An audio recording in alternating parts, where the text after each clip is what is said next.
जय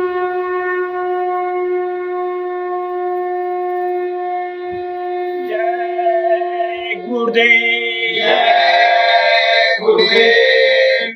बाबा जी का ये उद्देश्य आध्यात्मिक गुरु हो भारत देश। हाथ जोड़कर विनय हमारी, हो जाओ सब शाकाहारी।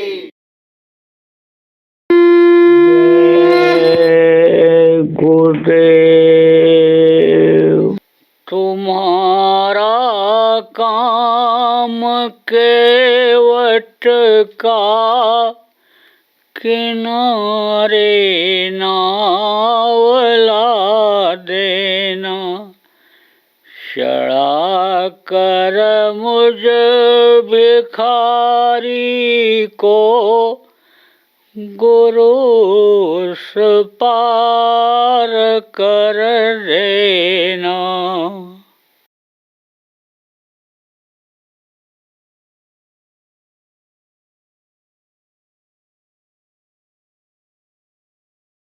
आदमी अगर संकल्प बना ले, इच्छा कर ले और रोज अगर इस बात की इच्छा बना ले, संकल्प बना ले कि 2-4 आदमियों को हम शाकाहार के बारे में बताएंगे ही, 4-6 को बताएंगे ही, तो 2-4 को भी बता दोगे और एक ने भी अगर मांसाहार छोड़ दिया, शाकाहार अपना लिया, तो भी आपकी भागीदारी परिवर्तन के समय में हो जाएगी। परिवर्तनशील यह संसार है, परिवर्तन यहाँ हमेशा होता रहा। शुरू में सतयुग था, फिर त्रेता आया, फिर द्वापर आया, फिर एक कलयुग आ गया। तो जब अच्छा युग आएगा, कलयुग में ही सतयुग आने का संकेत मिलता है। आपके उड़ीसा में ही जगन्नाथ दास हुए थे, उड़िया किताब में भी लिखा हुआ है, एनी धेनी पुख नक्षत्र कर्कट राशि सब उसमें लिखा हुआ है। उस समय पर कलयुग में ही सतयुग का प्रादुर्भाव हो जाएगा। तो सतयुग जब आएगा तो कलयुगी लोग उसमें रहेंगे? नहीं रहेंगे। सतयुग योगी सब विज्ञानी, सतयुग में मांसाहार नहीं था। इक्का दुक्का कहीं कोई कर लिया तो उसको राक्षस कहा जाता था, उसको निकाल दिया जाता था, समाज से बहिष्कृत कर दिया जाता था, अलग रहा करता था। क्यों? क्योंकि उसको राक्षस कहते थे। कहा कबीर साहब ने, मांसाहारी मानवा प्रत्यक्ष राक्षसंग, इनकर संगत जो करे पड़े भजन में भंग। तो आप समझो कि आप समझो कि लोगों को तो सतयुग के लायक बना सकते हो, जितने लोगों को बना सको आपकी भी उसमें भागीदारी हो जाएगी। काम तो सब कौन करता है? काम तो दूसरे लोग करते हैं। जैसे काम राम ने किया, लेकिन नाम किसका कर दिया? हनुमान का। आप समझो कि पत्थर के ऊपर तेल और सिंदूर लगाकर इस समय कहीं भी आप रख दो तो हनुमान के नाम पर फूल पत्ती प्रसाद चढ़ने लगता है। राम का महत्व उतना नहीं है जितना हनुमान का हो गया। हनुमान जी की पूजा बहुत हो रही है, राम की पूजा कम होती है। कृष्ण के समय में काम तो सब कुछ कृष्ण ने किया, लेकिन लकड़ी किसने लगाई गोवर्धन उठाने में? गोपी और ग्वालों ने। गोवर्धन किसने उठाया था? अपनी उंगली पर कृष्ण ने, और गोपी और ग्वालों ने लकड़ी लगा दिया था। तो आज देखो उनकी भी रासलीला रचाई जा रही है। आप देखो रामायण जैसे ग्रंथ में जिस पुस्तक को आप बहुत से लोग मस्तक पर लगाते हो, उसमें जटायु गिद्ध का नाम स्वर्ण अक्षरों में लिखा हुआ है, क्योंकि अच्छा काम किया था, अबला की लाज बचाई थी, इसलिए उसका नाम लिखा हुआ है। तो प्रेमियों, थोड़ा सा आपको दूसरों के लिए भी सहयोग की ज़रूरत है। अच्छा समय दिखाने के लिए, अच्छा लोगों को बनाने के लिए सहयोग की ज़रूरत है, परोपकार की ज़रूरत है। आप इतने आदमी कम नहीं हो। आप इतने आदमी चाहो तो पूरे राउरकेला और आसपास के लोगों को शाकाहारी नशा मुक्त बना सकते हो। आप हिम्मत करो। हिम्मत करोगे तो मालिक आपको शक्ति देगा। तो प्रेमियों, समझो बाप कि मांसाहार जब से बढ़ा तब से यानी लड़ाई झगड़ा ये ज़्यादा बढ़ गया। तो इससे दूर हो जाओ और ऐसे नशे का सेवन मत करो कि जिससे माँ बहन बहू बेटी की पहचान आंखों से खत्म हो जाए। शराबी या जो तेज नशा का सेवन करता है, चाहे गांजा हो, अफीम हो, ताड़ी हो, चाहे नशीली गोलियां हो, उसको कोई पहचान रह जाती है कि मेरी चाची है, बुआ है, कि बहन है, कि लड़की है? कुछ नहीं। इसलिए ऐसे नशे का सेवन मत करना। और देखो थोड़ा कम खाना, ये सब स्वस्थ रहने का लक्षण बताता हूँ आपको। कम खाओगे तो बीमारी नहीं आएगी, और ज़्यादा खा लोगे तो डॉक्टर के पास जाओगे तो तुरंत ऑपरेशन करेगा, क्योंकि पैसा तो ऑपरेशन में ही मिलता है। अब कारण उसका, जैसे मैंने बताया, व्यवस्था ही ऐसी बन गई कि 50-50 लाख रुपया, 60-60, 70-70 लाख रुपया डोनेशन दे करके नाम लिखाते हैं लड़के, पढ़ाई करते हैं, फीस देते हैं, और जब डॉक्टर बन करके आ जाते हैं 10-10 करोड़, 15-15 करोड़ रुपया कर्जा लेकर के नर्सिंग होम, अस्पताल बनवाते हैं, तो 500 रुपये के फीस से अस्पताल चलेगा? तो वो तो हलाल करेगा, पैसा भी लेगा, पेट भी फाड़ेगा। अब एक बार ऑपरेशन करा लिया तो कोई गारंटी नहीं है कि दोबारा फिर नहीं कराना पड़ेगा। दोबारा जाओगे फिर ऑपरेशन, तिबारा जाओगे फिर ऑपरेशन, चौथी बार जाओगे फिर ऑपरेशन। एक आदमी तो थक गया ऑपरेशन कराते कराते, और फिर बता दिया डॉक्टर ने। तब बोला, डॉक्टर साहब अब की बार ऑपरेशन करने के बाद सिलाई मत करना, चैन लगा देना, चैन पेट में, या तो बटन लगा देना। जब दोबारा आऊँ तो बटन खोल कर ऑपरेशन कर देना, क्योंकि बार बार ऑपरेशन ही कराना पड़ता है। अब क्यों कराना पड़ता है ये भी बता दूं आपको। इस शरीर को चलाने वाली 72,000 नसें हैं, और वो नसें जब कट जाती हैं तो जुड़ नहीं पाती, और मशीन से भी डॉक्टर उन नसों को नहीं देख पाता है, जुड़ नहीं पाती, तो सिस्टम बिगड़ जाता है। एक नस देखो फूल जाए, एक नस इधर से उधर हो जाए तो उठना बैठना मुश्किल हो जाता है, इतना दर्द करता है, कमर से उठ नहीं पाता आदमी। तो नसों से ही ये शरीर चलता है। इंगड़ा पिंगला सुषुम्ना, ये 3 प्रमुख नाड़ियां हैं, और बाकी नाड़ियां ये सब कुल मिला करके 72,000 हैं इस शरीर को चलाने वाली। और ये खट चक्र हैं। पहले लोग इन्हीं चक्रों का भेदन करते थे, प्राणों को खींचते थे, तो इन चक्रों पर देवी देवताओं का दर्शन हो जाता था। आप ये समझो कि कहते हो आप कि सरस्वती का उद्गम यहीं से हुआ है, नदी का। सरस्वती हैं कौन? तो जो आप लोग विद्यार्थी हो बच्चों, या जो शिक्षक हो, आप ये कहोगे भाई सरस्वती विद्या का अनुदान देती हैं। सरस्वती कहते हैं कि अरिष्ट हो गई, खुश हो गई, तो ये जो बोलते हैं यानी समझो बिल्कुल सटीक है, या बोलते चले जाते हैं, तो ये सरस्वती हैं कौन? ये ब्रह्मा की यानी पत्नी है। सरस्वती, गायत्री, ये सब उनकी पत्नी है। किसकी? ब्रह्मा की। ब्रह्मा कहाँ हैं तो ऊपर, जिनके मुंह से वेद निकला है, ऊपर में इनके स्थान है। 33 करोड़ दुर्गा, 10 करोड़ शंभु शुरू में बनाए गए थे, उसमें से ये 3 प्रमुख हैं, ब्रह्मा, विष्णु और महेश। तो अब आप ये समझो कि उनकी पत्नी है, उनकी छाया दिखाई पड़ती है, वो दिखाई पड़ते हैं, उनका दर्शन होता है कब? कि जब चक्रों का भेदन होता है। प्राणों को जब खींचते हैं तो चक्र रुकते हैं। गुदा चक्र जहाँ से मल त्याग करते हैं, और जहाँ से पेशाब निकलता है उसको इंद्रिय चक्र कहा गया। वो जब रुकता है तब उनका दर्शन होता है। तो आपको समझने की जरूरत है कि रिद्धि सिद्धि जैसे हैं आपके, श्री गणेशाय नमः लिखते हो, रिद्धि सिद्धि, तो ये कौन है? ये गुदा चक्र पर दिखाई पड़ते हैं। 4 दल का कमल यानी गुदा चक्र लाल रंग का, उस पर ये बीचों बीच में बैठे हुए हैं, और रिद्धि सिद्धि इनकी पत्नी वहाँ बैठी हुई है। वहीं पर जो पूरब की तरफ कमल का पत्ता है, कमल के जो पंखुड़ी है, उस पर आपके इंद्र जो देवताओं के राजा बताए गए, और शची उनकी पत्नी, वो दिखाई पड़ती हैं।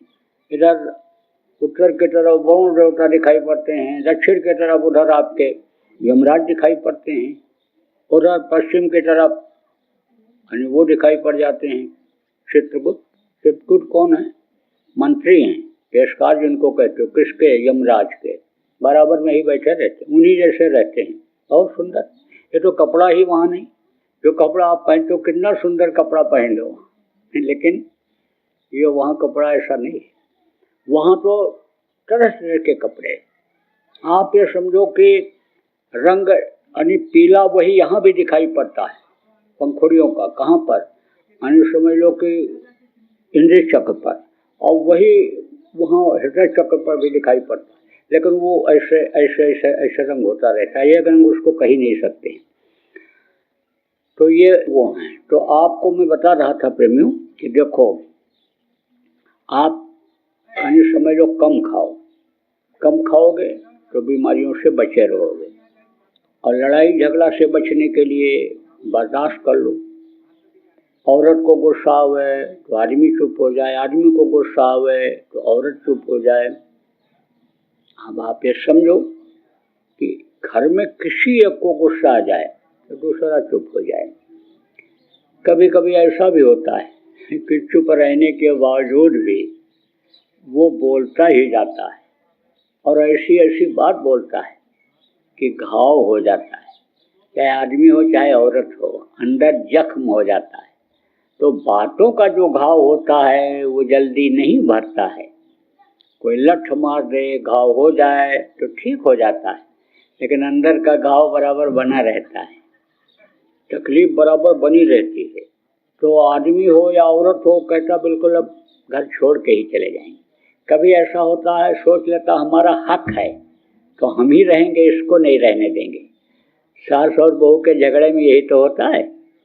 बहू तो कहती है इस बुढ़िया को हम कब्र पर पहुंचा करके ही दम देंगे, ऐसा रचना रचेंगे, ऐसा खेल खेलेंगे कि ये घुल घुल करके मर जाएगी। और जो सास रहती है बहू के लिए ये सोच लेती है कि घर से निकाल करके ही दम लेंगे, चाहे दहेज के मुकदमे ही क्यों न चालू हो जाएं, जेल ही क्यों न जाना पड़ जाए, ऐसी स्थिति हो जाती है।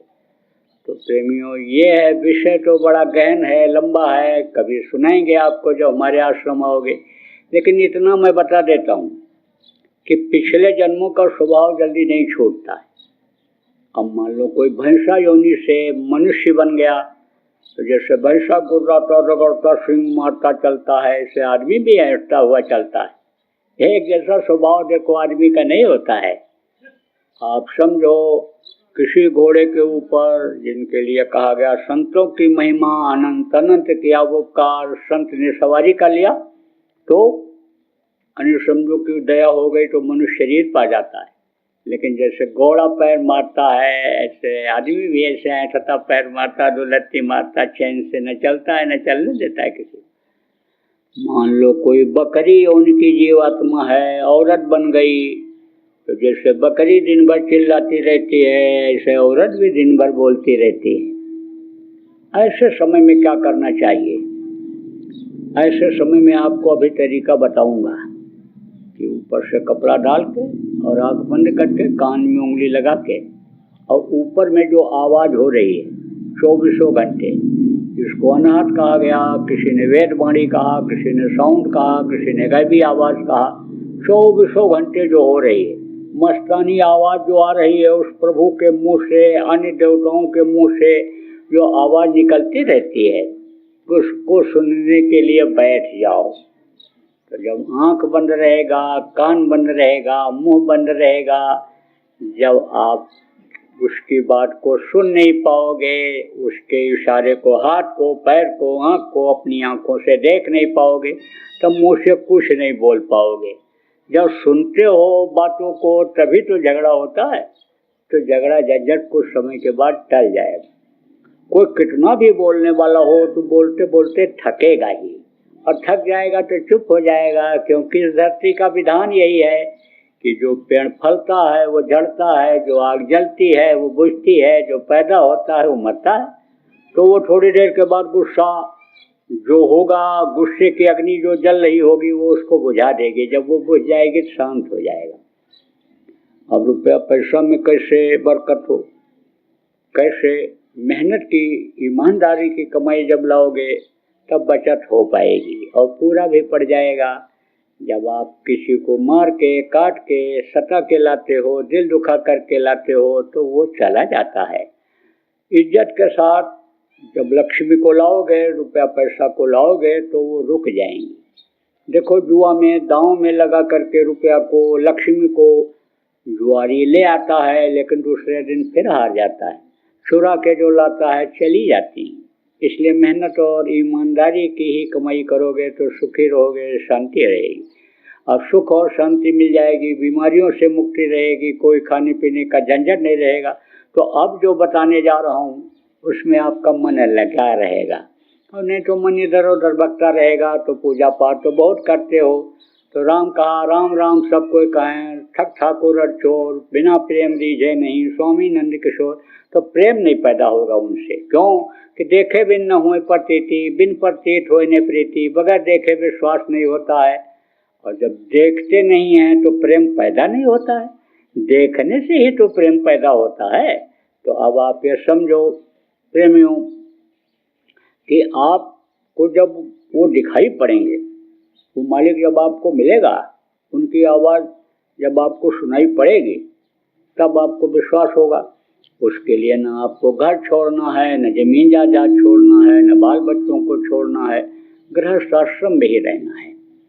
और गृहस्थ आश्रम में से ही 1 घंटा सुबह शाम समय निकाल देना है। तो 2 तरह का नाम होता है, एक ध्वन्यात्मक नाम होता है, एक वर्णात्मक नाम होता है। तो जो ध्वन्यात्मक नाम होता है धनियों के मुंह से निकलता रहता है, ऊपरी लोकों में जो बैठे हुए हैं उनके मुंह से निकलता रहता है। वो इस मृत्यु लोक में जन्मने और मरने के लिए नहीं आते हैं। और एक जो माँ के पेट में बन करके बाहर निकलते हैं, यानी उनको लोगों के फायदे के लिए, लोगों को प्रकृति के प्रकोप से बचाने के लिए जरूरत होती है, उस नाम को वो जगाते हैं। जैसे त्रेता में राम आए थे, उन्होंने राम नाम को जगाया। जब द्वापर आया तो राम नाम की जगह कृष्ण नाम उन्होंने जगाया। आप ये समझो कि आपका ये सरकारी साल होता है, कोई इसमें नौकरी करते हो तो आप जानते होगे, सरकारी साल होता है, ख़त्म हो जाता है तो बही खाता वो आपका जो रजिस्टर कहते हैं उसको रख देते हो, नया शुरू कर देते हो। वो रखा रहता है, पड़ा तो रहता है, रिकॉर्ड में तो रहता है। या कोई नियम नया आ जाता, कानून नया आ जाता है तो उसके अंतर्गत आप चलते हो। इसी तरह से कुदरत का भी ये नियम होता है कि एक महापुरुष का काम खत्म हुआ, एक युग बदला तो दूसरा जब आया तो नियम वो दूसरा चालू कर देता है। तो आप ये समझो महापुरुष आए, कौन आए? कृष्ण आए। उन्होंने कृष्ण नाम को जगाया। कृष्ण कृष्ण जिसने जहाँ पर पुकारा, कृष्ण खड़े हुए मिले। देखो द्रौपदी को बचाया, ग्रह को बचाया, तमाम ऐसे उदाहरण मिल रहे हैं। जब त्रेता और द्वापर खत्म हुआ, कलयुग आया, तो कलयुग में कबीर साहब संत के रूप में आए। सतनाम का प्रचार उन्होंने करवाया, सतनाम में शक्ति उन्होंने भरी।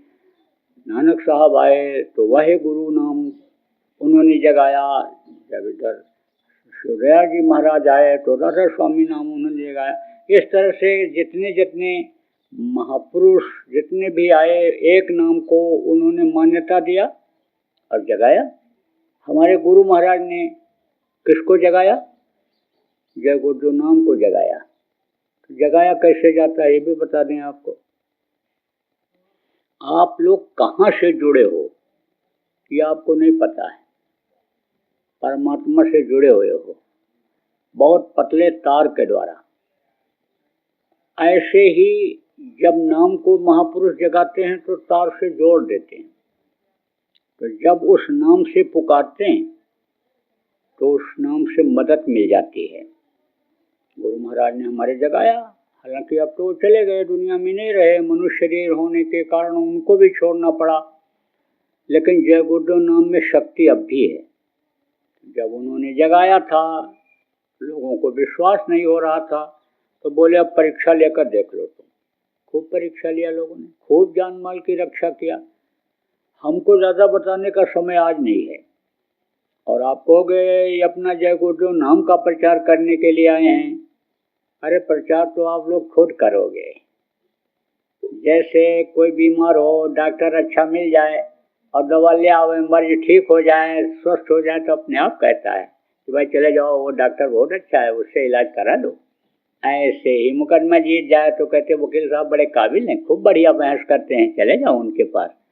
दुकान पर कोई अच्छा सामान मिल जाता है, कितना प्रचार करते हो आप। इसी तरह से प्रचार तो आप खुद करोगे, आजमाइश करके देख लो। कभी भी मुसीबत में पड़ जाओ, जब कोई विकल्प न हो जान माल की रक्षा का, तो आप जय गुरुदेव नाम बोलो, जय गुरुदेव नाम के ध्वनि बोलो, देखो बचत होती है कि नहीं होती है। अब आप तो कहोगे ऐसा नाम बता दिया कि मुसीबत के समय परीक्षा लेकर देखें। अरे अब भी देख लो परीक्षा करके, अब भी देख लो आजमाइश करके। देखो बच्चियों, आप जितने भी लोग बैठे हो गणमान्य लोग, आपके घर में जिनके यहाँ भी तकलीफ रहती हो, किसी भी तरह की परेशानी रहती हो, आप लोग अपने अपने घरों में जय गुरुदेव नाम के ध्वनि बोलना बुलवाना शुरू कर दो। और अगर सब लोग नामदानी नहीं है तो उनको जय गुरुदेव नाम की ध्वनि बुलवाओ और सबको शाकाहारी बना दो, नशा मुक्त बना दो। देखो आपकी तकलीफों में कमी आती है कि नहीं आती है। और लगातार अगर नाम ध्वनि आप बोलते रहोगे, बुलवाते रहोगे, तो धीरे धीरे ये तकलीफें दूर हो जाएंगी। परहेज ये रखना पड़ेगा, जो मांस मछली अंडा शराब हमने आपको बताया, बाकी और कोई परहेज नहीं है इसमें। तो आप करके देख लो, अपने रिश्तेदारों को बता दो, मिलने जुलने वाले लोगों को बता दो, परीक्षा लेकर देख लें। रात को सोने से पहले जय गुरुदेव नाम की ध्वनि थोड़ी देर बोलें, सुबह जब उठें तो जय गुरुदेव नाम की ध्वनि बोल कर उठें। देखो अगर परहेज कर ले गए तो बहुत जल्दी महसूस करने लग जाएंगे जय गुरुदेव नाम का असर। आप परीक्षा लेकर देख लो, जब आपको फायदा दिखेगा अपने आप प्रचार करोगे। तो बोलना कैसे है जय गुरुदेव नाम की ध्वनि आपको बता देता हूँ बच्चों और बच्चियों। जय गुरुदेव, जय गुरुदेव, जय गुरुदेव, जय जय गुरुदेव।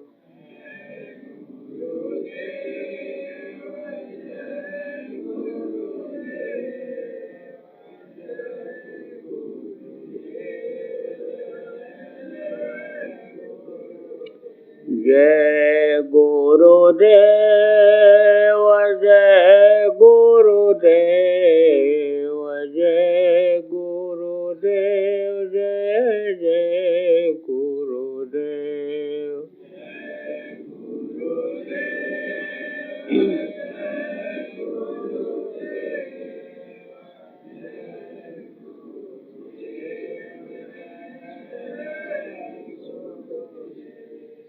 देखो भोजन बनाती हो आप लोग बच्चियों, भोजन बनाने के बाद जय गुरुदेव नाम की ध्वनि बोल करके और फिर खाओ और खिलाओ, तो वो प्रसाद बन जाएगा।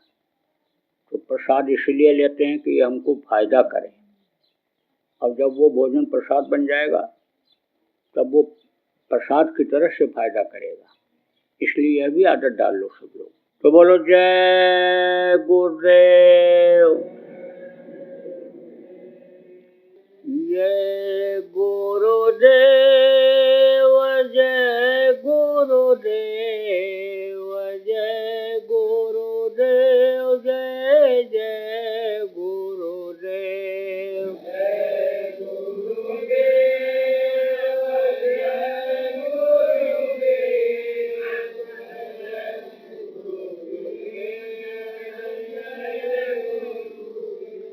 जय गुरुदेव, जय गुरुदेव, जय गुरुदेव, जय गुरुदेव, जय गुरुदेव, जय जय गुरुदेव।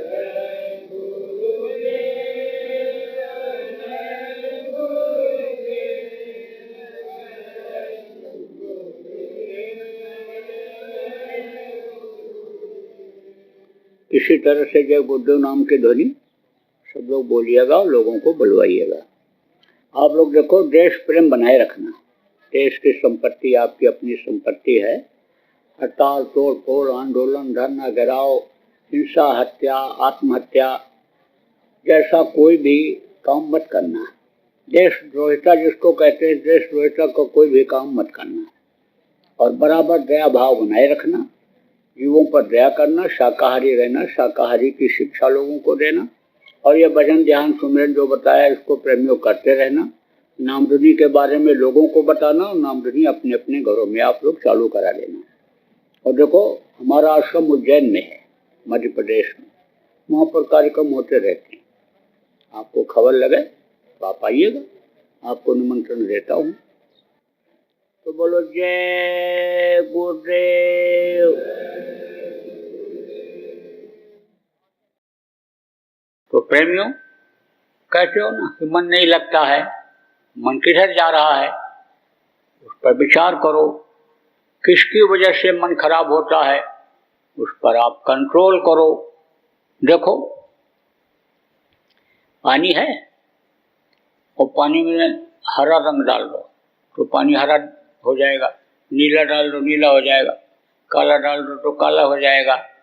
ऐसे ही इस पे मन के ऊपर जिस तरह का रंग डालो उसी रंग में यह रंग जाता है। आप समझो कि इस शरीर के अंदर अगर शुद्ध चीज डालोगे, सात्विक चीज डालोगे, फल फूल मेवा मिष्ठान अन्न अगर आप डालोगे तो उसी तरह से खून बनेगा, उसी चीज का खून बनेगा और उसी तरह की फिर बुद्धि होगी। जो मांसाहारी होते हैं आप ये समझो कि पशु पक्षियों का मांस खाते हैं, उनका अंडा खाते हैं, मछली खाते हैं, यानी उनकी बुद्धि कामी क्रोधी हो जाती है, लोभी लालची हो जाती है, परमार्थी नहीं रह जाती है। आप ये समझो इसीलिए संतों ने ये कहा कि शाकाहारिता लाओ। आप ये समझो कि बहुत पूजा पाठ करो, बहुत जप तप करो और मन पर कंट्रोल नहीं है तो शरीर यानी समझो मन के हिसाब से ही चलता है तो शरीर से अपराध हो जाएगा, शरीर से पाप हो जाएगा और वो छूट जाएगा। इसी में फंस जाओगे, शरीर को पाप कर्मों में ही आप लगा दोगे, परमात्मा को भूल जाओगे। इसीलिए संतों ने कहा कि भाई शाकाहारी रहो। इस समय पर प्रेमियों शाकाहारिता का प्रचार जोर शोर से होना चाहिए। और नवरात्र में जो लोग धार्मिक विचारधारा के आप हैं, आप तक मेरी आवाज ये पहुंचे तो आप खुद भी शाकाहारी रहो और दूसरे को भी शाकाहारी बनाओ। आपके पूजा पाठ और गृहस्थी के कार्य से जो समय बचे, नहीं भी बचे तो आप निकालो और एक अभियान चलाओ शाकाहारिता का। आप बहुत से लोग मांसाहारी हो लेकिन पूजा पाठ करते हो, नवरात्र में लोग करते हैं, अनुष्ठान लोग करते हैं, यह नियम पहले से बना रखा है तो इस समय पर तो नहीं खाते हैं, लेकिन दूसरों से कहते भी नहीं हैं कि मत खाओ। दूसरों से कहने में क्यों शर्म रखते हो, क्यों शर्म करते हो कहने में, जब आप शाकाहारी हो। और हम तो यही निवेदन प्रार्थना आप लोगों से करेंगे, जो मांसाहारी लोग हो लेकिन आप अपने को धार्मिक मानते हो, आप किसी भी देवी देवता की पूजा करते हो, भगवान राम की करते हो, भगवान कृष्ण की करते हो, आप नानक देव जी गुरु की पूजा करते हो, आप कबीर साहब की करते हो, आप जितने भी अन्य समझो कि धार्मिक लोग हो, अपने को धार्मिक कहते हो, अन्य धार्मिक वेशभूषा बनाए हुए हो, साधु हो, महात्मा हो, मठाधीश हो, मंदिर के पुजारी हो, कथावाचक हो, कथा सुनाने वाले, सत्यनारायण की सुनाने वाले, आप भागवत सुनाने वाले, गीता सुनाने वाले, जितने भी लोग हो, आप लोगों से मेरी यह प्रार्थना है कि आप लोग कम से कम 9 दिन तो शाकाहारिता पर बोलो, अरे बाकी तो मुंह बंद कर लेना कि चेला नाराज ना हो जाए, श्रोता नाराज ना हो जाए। अरे भाई, सचु वैद गुर 3 जो अप्रिय बोले भयास, राज धर्म तन 3 कर होए बेग है नाश। अगर राजा का मंत्री मुंह देखी बात करे, राजा को सही दिशा न दे, सही सलाह न दे, तो समझ लो राज खत्म हो जाता है।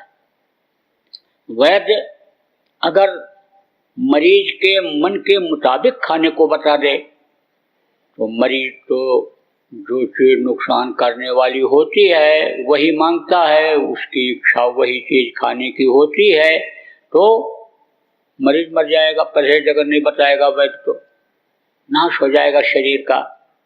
सचु वैद्य गुरु, और जो गुरु का काम करते हैं, जो उपदेश करते हैं, जो बताते हैं, समझाते हैं, सच पतलाते हैं, धर्म कर्म सिखाते हैं, आत्मा परमात्मा का कल्याण का रास्ता बताते हैं, कराते हैं, वही लोग अगर समझ लो मुंह देखी बात करने लग जाएं कि जैसा लोग चाहते हैं उसी तरह से बता दो।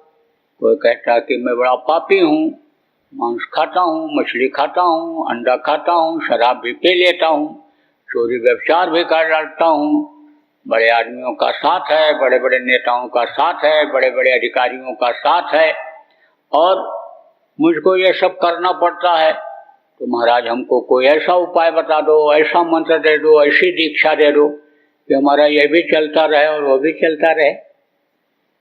तो अब अगर ये जो गुरु का काम करने वाले आप लोग हो, आपने अगर उसके मुंह देखी बात करी, बोले कोई बात नहीं है, समझ लो उसके पाप से आपको दबना पड़ेगा, कर्मों से दबना पड़ेगा।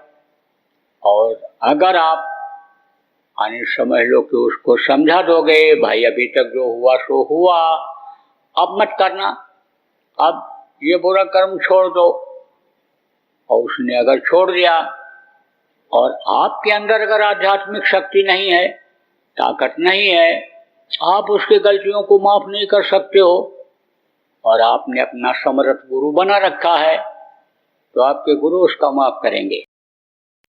जय गुरुदेव। बाबा उमाकांत जी महाराज अपने ही प्रेमियों के सहयोग से संस्था द्वारा जनहित का कार्य करते हैं। किसी भी व्यक्ति, संस्था व सरकार से कोई भी चंदा, चुटकी व अनुदान नहीं लेते और किसी भी तरह का व्यापार भी नहीं करते। इसलिए आप श्रोताओं को बताया जा रहा है कि बाबा जी के नाम पर किसी भी प्रकार का धन मांगने वाले व व्यापार में प्रचार करने वाले लोगों से होशियार रहिएगा। आपसे यही कहना है कि सत्संग सुनो, समझो और अच्छा लगे तो मानो। आने वाली बीमारी तकलीफों से बचने के लिए कुदरत व सरकारी नियम का पालन करो। आपके सुझाव के लिए व्हाट्सएप नंबर 9575600700। जय गुरुदेव, जय गुरुदेव। जय गुरुदेव, जय गुरुदेव, जय गुरुदेव, जय जय